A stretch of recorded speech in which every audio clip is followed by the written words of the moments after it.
बिस्मिल्लाहिर्रहमानिर्रहीम। मेरा नाम अब्दुल हफीज़ है और मेरा जो एरिया ऑफ इंटरेस्ट है वो करंट अफेयर्स और इंटरनेशनल रिलेशंस है। और मेरी कोशिश यही है कि मेरे पास जितनी भी नॉलेज है वो आप लोगों तक पहुंचा दूं। तो आज के लेक्चर्स में जो हम कवर करेंगे वो फॉरेन पॉलिसी पे हम डिस्कस करेंगे, उसकी डेफिनेशंस क्या हैं और नेशनल इंटरेस्ट क्या होते हैं किसी भी कंट्रीज़ के। उसके बाद common objectives of foreign policy होते क्या हैं उस पर हम थोड़ी सी डिस्कशन करेंगे, डिबेट करेंगे वो क्या होते हैं। उसके बाद इंस्ट्रूमेंट्स ऑफ फॉरेन पॉलिसी जिसके थ्रू हम फॉरेन पॉलिसी को रन करते हैं, वो इंस्ट्रूमेंट्स, वो टूल्स क्या हैं जिसके थ्रू हम फॉरेन पॉलिसी को चलाते हैं। उसके हम आखिर में हम डिटरमिनेंट्स ऑफ फॉरेन पॉलिसी पे हम डिस्कस करेंगे। अच्छा, तो सबसे पहले जो फॉरेन पॉलिसी की डेफिनेशन है वो गिब्स की डेफिनेशन है। वो कहता है a well rounded comprehensive plan based on knowledge and experience conducting business of a country with rest of the world। मतलब किसी भी मुल्क की जो एक्सपीरियंस होता है दूसरे कंट्रीज को डीलिंग का, बिजनेस का, वो कैसा है उसको हम फॉरेन पॉलिसी कहते हैं अकॉर्डिंग गिब्स। अच्छा, वो कहता है कि फॉरेन पॉलिसी का मेन जो ऑब्जेक्टिव होता है वो होता है protecting and promoting nation interest. वो अपने कौम के इंटरेस्ट को, अपने मुल्क के इंटरेस्ट को परस्यू करना होता है। फॉरेन पॉलिसी का जो ऑब्जेक्टिव होता है वो यही होता है कि अपनी जो नेशन होती है उसके इंटरेस्ट को क्या करना है, प्रोटेक्ट करना। अच्छा, दूसरा जो हमने फॉरेन पॉलिसी की डेफिनेशन की बात हमने बात की थी वो की थी नेशनल इंटरेस्ट, कि किसी मुल्क के नेशनल इंटरेस्ट क्या होते हैं। किसी भी मुल्क के नेशनल इंटरेस्ट ये होते हैं कि स्ट्रेटेजिक जो गोल होते हैं उसके और ऑब्जेक्टिव होते हैं उसको अचीव करने की कोशिश करते हैं। और हर कंट्री के अपने अपने गोल्स होते हैं। कुछ के इकोनॉमिक गोल्स होते हैं, वो इकोनॉमिक पावर बनना चाहता है। कुछ के सिक्योरिटी गोल्स होते हैं, वो सिक्योरिटी मिलिट्री माइट हासिल करना चाहता है, अपने आप को डिफेंस में आगे ले जाना चाहता है। Security and prosperity of the nation, वो उस पर काम करना चाहता है। तो इसके थ्रू वो, उसके बाद कुछ होते हैं पॉलिटिकल स्टेबिलिटी गोल्स होते हैं। हर कंट्री के नेशनल इंटरेस्ट होता है कि हमारा मुल्क के अंदर अगर अनार्की है, लोगों में अंदर डिविजन्स हैं, पोलराइजेशन है, पॉलिटिकल पोलराइजेशन हो, सोशल पोलराइजेशन हो, political stability, economic stability, social stability, ये भी किसी कंट्री के अंदर अगर अनार्की होती है तो वो कोशिश करता है इन चीज़ों को दोबारा अपने मुल्क के अंदर ख़त्म किया जाए। ये भी एक मुल्क का, किसी कंट्री का क्या होता है, कोई गोल होता है। अच्छा, सिक्योरिटी एंड डिफेंस के हवाले से अगर हम बात करें कि यूनाइटेड नेशन जो है, यूनाइटेड स्टेट्स ऑफ अमेरिका जो होता है उसका एक फोर्स है नेटो फोर्सेस, आकस। बहुत सारे उसके सिक्योरिटी के अलायंसेस हैं, क्वाड, आकस, नेटो। उसके थ्रू क्या करता है कि उसके जो अलाइड कंट्रीज होती हैं, स्टेट्स होती हैं, उसको सिक्योर करता है। अब नेटो मेंबर्स जितने भी हैं, तकरीबन 28 मेंबर्स हैं, उस अगर किसी कंट्री पे कोई कंट्री अटैक करता है तो वो समझा जाता है कि 28 कंट्रीज पे अटैक हुआ है और उसका रिस्पांस नेटो मेंबर्स मिलके उसको रिस्पांस करते हैं।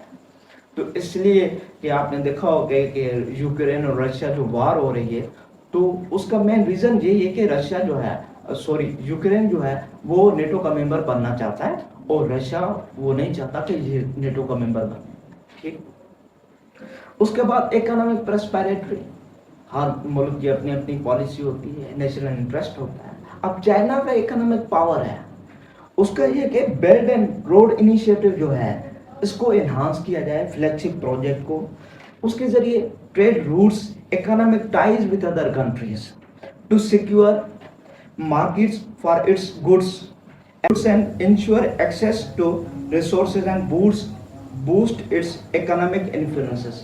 अब चाइना जो है वो BRI के थ्रू, वन रोड इनिशिएटिव के थ्रू वो चाहता है इकोनॉमिक पावर को एक्सप्लोर किया जाए, साउथ को नॉर्थ के साथ मिलाया जाए और मिडिल ईस्ट और अफ्रीकन कंट्रीज को आपस में कनेक्ट किया जाए ट्रेड रूट के थ्रू। चाइना का मेन जो ऑब्जेक्टिव नेशनल इंटरेस्ट है वो इकोनॉमिक पावर है और रूट कनेक्टिविटी है, एक्सप्लोरेशन ऑफ रिसोर्सेज है, इकोनॉमिक कनेक्टिविटी है। अच्छा, उसके बाद जो है political stability, Indian focuses on maintaining internal cohesion and stability by addressing regional disparities and marginalizing and religious diversity through various domestic policies. अब इंडिया क्या करता है, कोशिश करता है कि मुख्तलिफ पॉलिसीज बनाए जो डिफरेंसेस हैं, cultural difference, religious difference, local, उनको ख़त्म किया जाए और लोगों को कौमी दायरे में लाया जाए और वो एक डेमोक्रेटिक पॉलिसी का हिस्सा बने।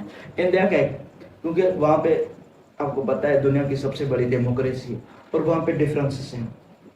उसके बाद टेरिटोरियल इंटीग्रिटी है, उसमें रशिया क्या है, क्रीमिया के ऊपर अटैक किया। उसका मेन विजन ये था कि जो यूक्रेन है वो नेटो का मेंबर बनने जा रहा है, उसके जो ताल्लुकात हैं वो यूरोपियन कंट्रीज के साथ हैं, यूएस के साथ हैं, तो वो इसको हासिल करके हमारे ऊपर अटैक कर सकता है। और रशिया का ये भी था कि वो हमारा एक हिस्सा है और हमारा हिस्सा रहा है और हमारा नेशनल इंटरेस्ट है वहाँ पे। अच्छा, रिसोर्सेज सिक्योरिटी। अब हम सऊदी की बात कर रहे हैं, सऊदी अरेबिया की बात करते हैं कि सऊदी अरेबिया जो है वो इकोनॉमिकली डिपेंडेंट है अब ऑयल पे है। ओपेक कंट्रीज में इसका सरफरस पे नाम आता है।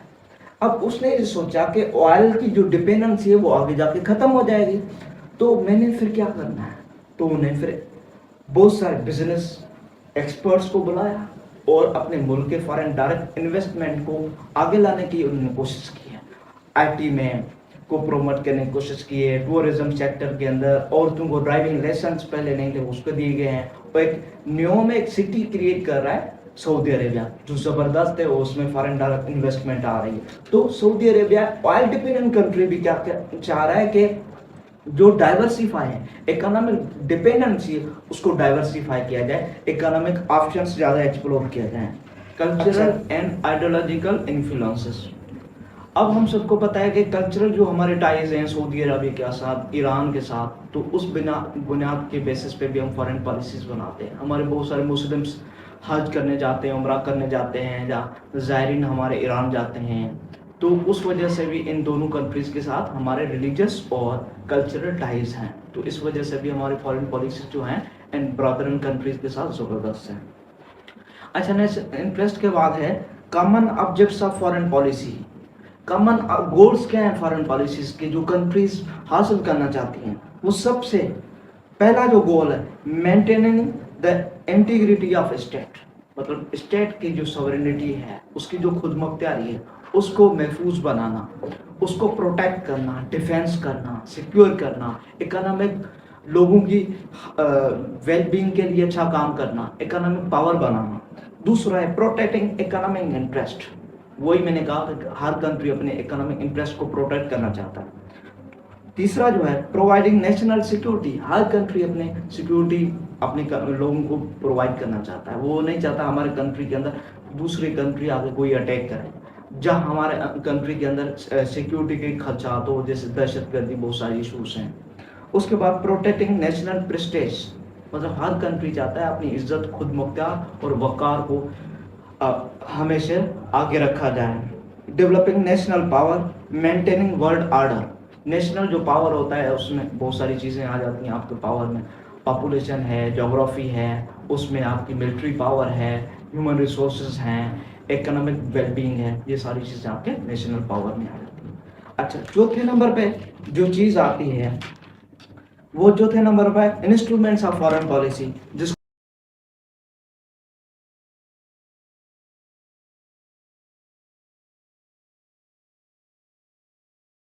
इंस्ट्रूमेंट ऑफ फॉरेन पॉलिसी की हम बात कर रहे हैं कि इंस्ट्रूमेंट्स ऑफ फॉरेन पॉलिसी क्या होते हैं। Instruments of foreign policy are tools means which national implementation of foreign policy achieve its national objectives.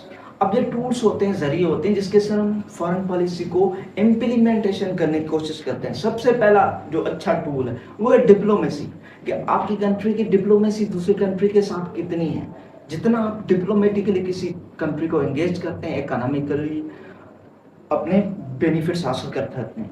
Parties agreement, climate, अब climate change, Paris climate change, Paris climate agreement जो हुआ था उसमें बहुत सारे ममालिक के जितने भी फॉरेन मिनिस्टर्स थे वो वहाँ पे आए, डिप्लोमेट्स आए, और उन्होंने कंसेप्ट डेवलप किया कि हमने जो है डिपेंडेंसी बढ़ानी है किस पे, नेचुरल रिसोर्सेज पे, और जो हमारे ग्रीन फॉसिल जो फ्यूल्स हैं उस पर डिपेंडेंसी हमें कम करनी है, बर्निंग ऑफ फॉसिल फ्यूल को डिक्लाइन करना है, और हम रिन्यूएबल सोर्सेज ऑफ एनर्जी को ज़्यादा प्रोवाइड करना है, उस पर डिपेंडेंट करना है। Economic aid and sanctions.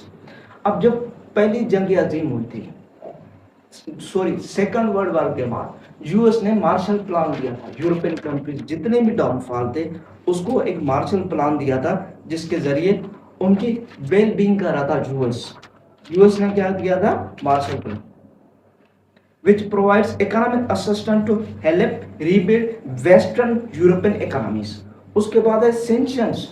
अब डिप्लोमेसी के तो हम sanctions भी लगाते हैं किसी और मुल्क में, जैसे ईरान के ऊपर यूनाइटेड नेशंस ने sanctions लगा दिए ताकि दूसरे मुल्क के साथ कोई ट्रेड ना कर पाए, और उसके जो न्यूक्लियर बनाने की कैपेसिटी है उसको ख़त्म किया जाए। उसके बाद ट्रेड एग्रीमेंट। अब NAFTA, North American free trade agreement, इसमें यूएस है, कनाडा, मेक्सिको, ठीक है, इसमें ट्रेड एग्रीमेंट है ताकि ट्रेड के बैरियर्स को ख़त्म किया जाए। उसके बाद अलायंस एंड ट्रीटीज हैं, जैसे मैंने आपको बताया कि नेटो की अलायंसेस हैं, आकस हैं, क्वाड हैं, बहुत सारे अमेरिका अलायंसेस बना रहे हैं ताकि एक दूसरे को डिफेंस दिया जाए, एक दूसरे की हेल्प किया जाए।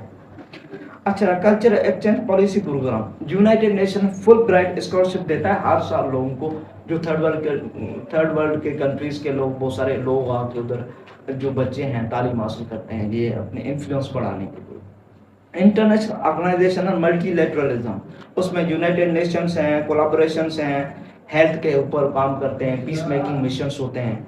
उसके बाद प्रोपेगेंडा एक टूल है जिसके थ्रू क्या करते हैं, एक कंट्रीज दूसरे के खिलाफ प्रोपेगेंडा करते हैं। जैसे हम कोल्ड वार के ड्यूरिंग रशिया और अमेरिका की जो कोल्ड वार थी उसमें अमेरिका क्या कर रहा था, वॉइस ऑफ अमेरिका अपने चैनल मीडिया के थ्रू अपने कैपिटलिस्ट को प्रमोट कर रहा था, डेमोक्रेसी को प्रमोट कर रहा था। उधर जो रशिया था वो प्रमोट कर रहा था सोशलिज्म को, कम्युनलिज्म को प्रमोट कर रहा था।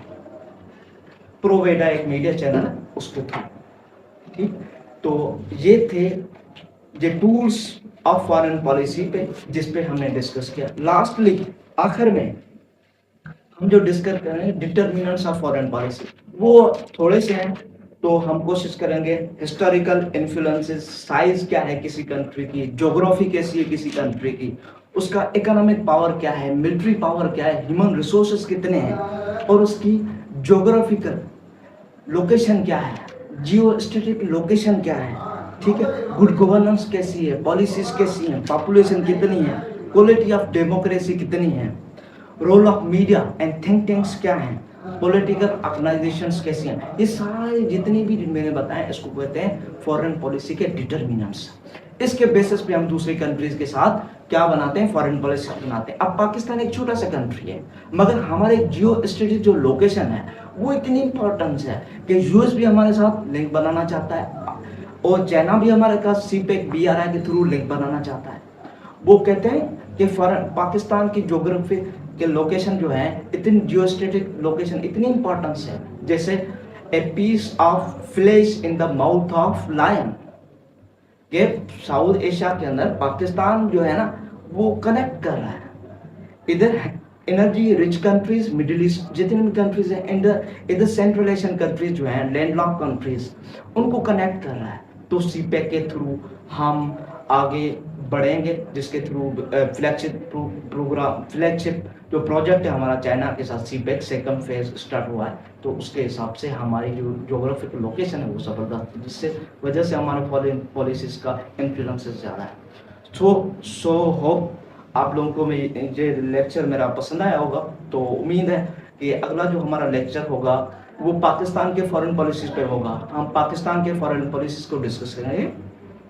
तो आई होप सो, मुझे उम्मीद है आप लोगों को ये पसंद आया होगा, और मैं आप सबको यही दरख्वास्त करता हूँ कि मेरे चैनल को आप लाइक करें, सब्सक्राइब करें और बेल आइकन बटन को प्रेस करें, ताकि अगला जो हमारा लेक्चर हो वो आप लोगों तक पहुँच जाए आसानी से। ओके, अल्लाह हाफिज़।